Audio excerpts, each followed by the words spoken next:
Next accounting concept है matching concept. यहां पर मैच मेकर नहीं चल रहा है भाई कि मैचिंग कुछ नहीं करना है, ठीक है। मैचिंग कॉन्सेप्ट का मतलब है रेवेन्यू के साथ में मैच करिए उससे रिलेटेड सारे के सारे एक्सपेंसेस, वेदर पेमेंट किया है आपने या नहीं किया है।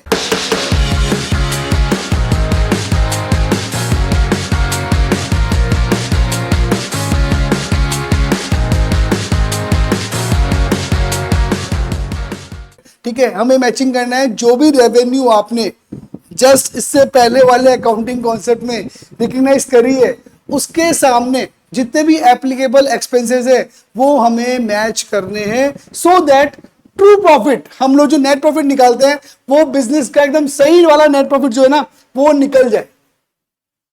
प्रॉफिट का डिटर्मिनेशन करना है तो जितनी भी रेवेन्यू आपने रिकग्नाइज करी है उसके सामने उसके रिलेटेड सारे एक्सपेंसेस आ जाने चाहिए, वेदर कैश पेड और नॉट। आपने कैश पे किया है या नहीं किया है डजंट मैटर। आप ये नहीं बोल सकते सर कैश पे तो किया नहीं है अभी, तो एक काम करेंगे जब पे करेंगे तब उस एक्सपेंसेस को बुक कर लेंगे, ऐसा नहीं है।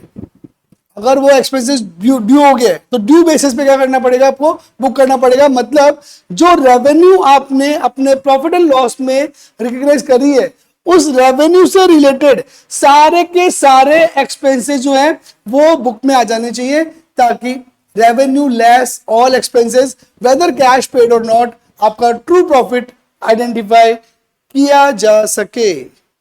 सेकंड चीज है, मान लो कि आपकी आदत है हर चीज एडवांस करने की, तो आपने क्या किया है 1 साल का रेंट एडवांस दे दिया अक्टूबर में। या इंश्योरेंस प्रीमियम की बात करते हैं, बहुत इजी सा एग्जांपल है।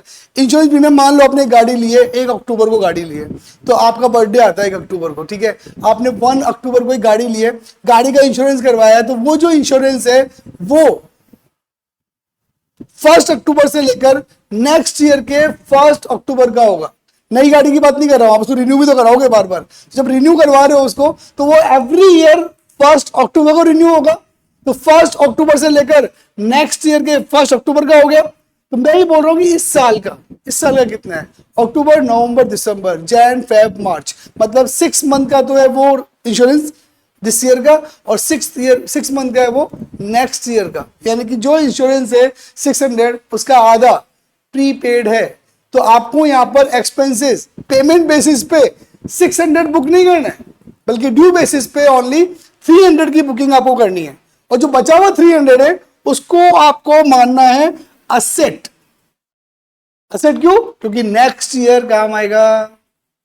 सिमिलरली मान लो कोई सैलरी है आपकी, ठीक है, आपने पेमेंट किया है 1200 और 600 पेमेंट करना अभी बाकी है, तो आप ये नहीं बोल सकते कि मैंने तो पेमेंट 1200 ही किया है तो मैं तो अपना एक्सपेंसेस ओनली 1200 ही बुक करूंगा। नहीं, आपको क्या करना पड़ेगा, इस सैलरी के अंदर इस एक्सपेंसेस को जिसका पेमेंट आपने नहीं किया है ऐड करना पड़ेगा, और प्रॉफिट एंड लॉस में आपको दिखाना पड़ेगा 1800, और बैलेंस शीट में इसको आपको दिखाना पड़ेगा as a outstanding salary.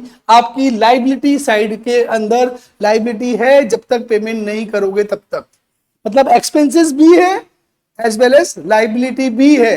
Income side में आते हैं, मान लो कोई इनकम है आपकी 10,000 रुपीज आपको रिसीव हुए, 2,000 रुपीज ड्यू हो गए लेकिन रिसीव नहीं हुए, तो ये तो पता ही ना आपको, रेवेन्यू रिकग्नाइज कर लेते हैं हम लोग, रिसीव हो या नहीं हो, तो हमारी इनकम हम बुक कर लेंगे 12,000 रुपीज। सिमिलरली कोई कमीशन है 15,000 रुपीज का, जिसमें 3,000 रुपीज आपको एडवांस में मिल गया है, तो आप वो एडवांस लेस कर देंगे, आप कमीशन बुक करेंगे 12,000। इस तरह से उस पीरियड की, अकाउंटिंग पीरियड की जितनी भी रेवेन्यू है, उस रेवेन्यू को जनरेट करने के लिए जितने भी एक्सपेंस हुए हैं वेदर कैश पेड और नॉट, सारे के सारे एक्सपेंसेस आपको करने पड़ेंगे बुक, तभी आप निकाल पाएंगे बिजनेस का ट्रू प्रॉफिट। Thank you.